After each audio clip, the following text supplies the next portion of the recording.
quand nous entamions la version Wolof. Cette minute de silence à l'hommage des victimes de ces derniers jours. Qu'Allah les accueille en son paradis. Amin ya Rabbi. Il s'appelle Pape Amadou Keïta et Hassim Diédhiou. 14 ans pour l'un, 35 ans pour l'autre. Deux jeunes abattus à la fleur de l'âge. Deux espoirs de famille brisés. Deux destins écrabouillés. L'un serait mort par balle à Kër Mbaye Fall, l'autre écrasé par le véhicule de ses collègues policiers en repli face à la furie des manifestants.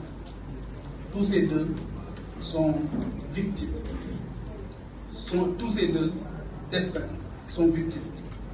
8 victimes malheureuses de l'incul de ceux et celles qui nous gouvernent, de ceux et celles qui veulent briguer le suffrage des Sénégalaises et des Sénégalais. 8 victimes malheureuses de cette polarisation mortifère qu'on veut nous imposer à tout prix. 8 victimes de ces dirigeants inaptes, incompétents, indignes de leur responsabilité dans ce contexte politique chargé. 8 victimes de leur incapacité à prévoir et à résoudre des crises. Dans la pénombre de leur manichéisme, de leur calcul, dans leur quête absolument scandaleuse du Graal, c'est-à-dire l'accès aux ors et aux dorures, l'action politique et ou la conquête du pouvoir nous font payer un lourd truc d'autres depuis notre indépendance. Une liste de morts, les exemples font légion. Des morts qui pouvaient et qui devaient être évités. Arrêtons-nous un instant. Trop c'est trop.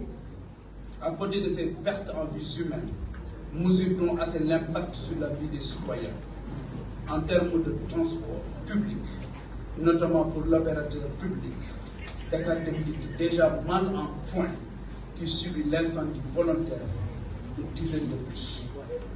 La destruction de biens publics est un coup de poignard au dos des Sénégalaises et des Sénégalais, surtout les plus modestes, disons-le clairement. Rien ne saurait justifier ou l'excuser. En termes de perte de quantum horaire, quand on voit la circulaire de l'inspection de Ziguinchor suspendant les cours pour une semaine, on est où? Même l'éducation de nos enfants, de vos enfants, n'est pas épargnée. On marche sur la tête. Quid de la santé, avec de nombreux malades, cloîtrés chez eux, faute de transport et en l'absence totale d'une vie économique. Mesdames et messieurs, le Sénégal ne mérite pas cette situation. Et force est de dénoncer, avec la dernière énergie, cette incapacité d'une certaine classe politique qui n'est pas à la hauteur des enjeux. Dans un pays où chaque année, 250 000 jeunes arrivent sur le marché de l'emploi sans perspective d'insertion. Dans un pays où vont sortir cette fin d'année 2023 2,5 millions de tonnes de gaz naturel liquéfié, 100 000 barils de pétrole. Croyez-vous que les chamailleries puériles, l'instrumentalisation de la justice à des fins politiques, à casser de l'opposant entre un président forclos définitivement 24, croyez-vous que cette classe politique est à la hauteur de ces enjeux? Pensez-vous que ces enjeux aujourd'hui sont pris en compte par la classe politique? Non, non et non. Je refuse cela. Nous les serviteurs refusons cela pour notre pays, notre patrie, notre terroir de cœur et de sang. Comprenons-nous bien et soyons précis pour l'histoire. Autant il est inacceptable cette instrumentalisation de la justice pour traquer, fermer, frapper et enfermer des opposants. Autant ce jusqu'au boutisme mortifère est inadmissible. Autant nous fustigeons cette utilisation des forces de défense et de sécurité pour casser, pour brimer, pour enfermer et torturer du militant politique, de quelque bord que ce soit. Autant nous refusons d'ériger en bouclier humain une partie de la jeunesse par la manipulation et la sape de la cohésion nationale dans une région en proie à un équilibre fragile. Le danger d'une fissure sociale sur fond de repli identitaire guette le Sénégal. Prenons-y garde. Dangereusement, on fonce dans le mur. Arrêtons-nous avant que l'irréparable ne se produise. La justice, pilier essentiel de l'état de droit de la République, que dis-je, du contrat social, doit retrouver ses lettres de noblesse. Et aujourd'hui, avec tous ces dossiers sur la table du procureur, des juges, cette justice est challengée. Cette justice est mise au défi aujourd'hui et doit prouver toute son indépendance. En étant moins inéquitable, en inscrivant son action dans la recherche de la... Autant ce jusqu'au boutisme mortifère et inadmissible. Autant nous fustigeons cette utilisation des forces de défense et de sécurité pour casser, pour brimer, pour enfermer et torturer du militant politique, de quelque bord que ce soit. Autant nous refusons d'ériger en bouclier humain une partie de la jeunesse par la manipulation et la sape de la cohésion nationale dans une région en proie à un équilibre fragile. Le danger d'une fissure sociale sur fond de repli identitaire guette le Sénégal. Prenons-y garde. Dangereusement, on fonce dans le mur. Arrêtons-nous avant que l'irréparable ne se produise.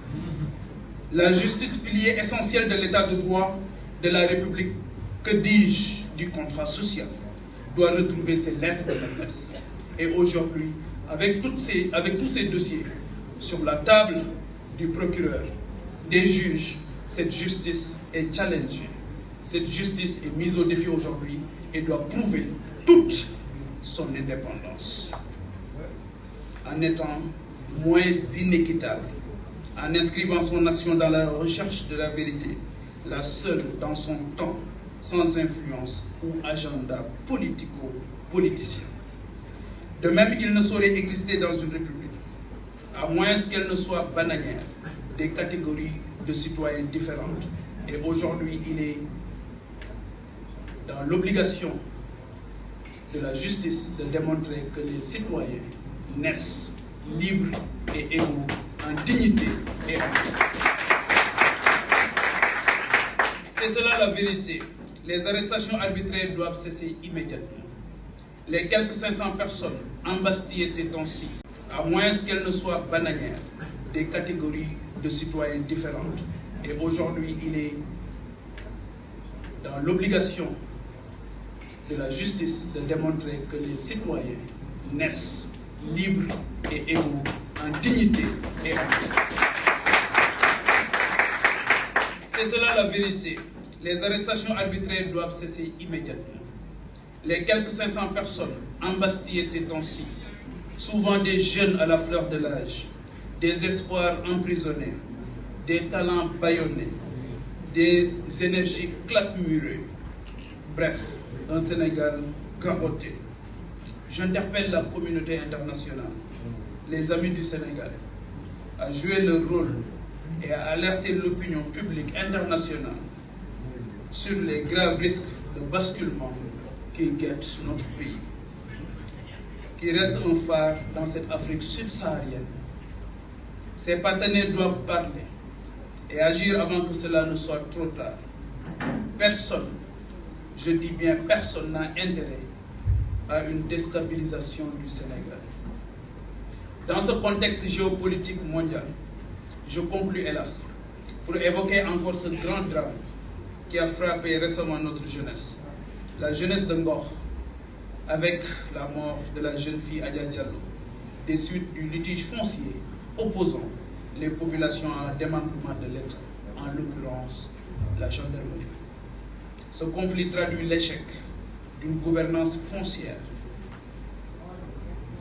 de la politique foncière de l'actuel régime, qui a montré son incapacité et ses limites objectives à permettre à ces jeunes Sénégalais dans cette Afrique subsaharienne. Ces partenaires doivent parler et agir avant que cela ne soit trop tard. Personne, je dis bien personne, n'a intérêt à une déstabilisation du Sénégal. Dans ce contexte géopolitique mondial, je conclus hélas, pour évoquer encore ce grand drame qui a frappé récemment notre jeunesse. La jeunesse de Ngor, avec la mort de la jeune fille Adja Diallo, des suites du litige foncier opposant les populations à un démembrement de l'État, en l'occurrence la gendarmerie. Ce conflit traduit l'échec d'une gouvernance foncière,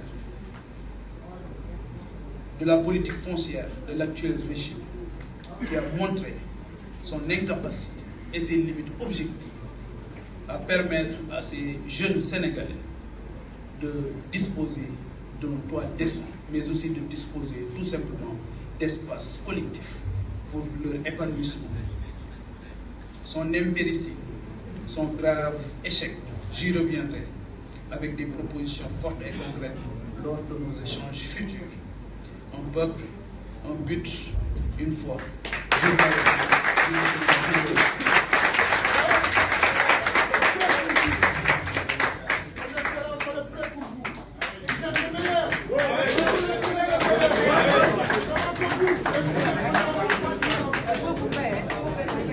Merci.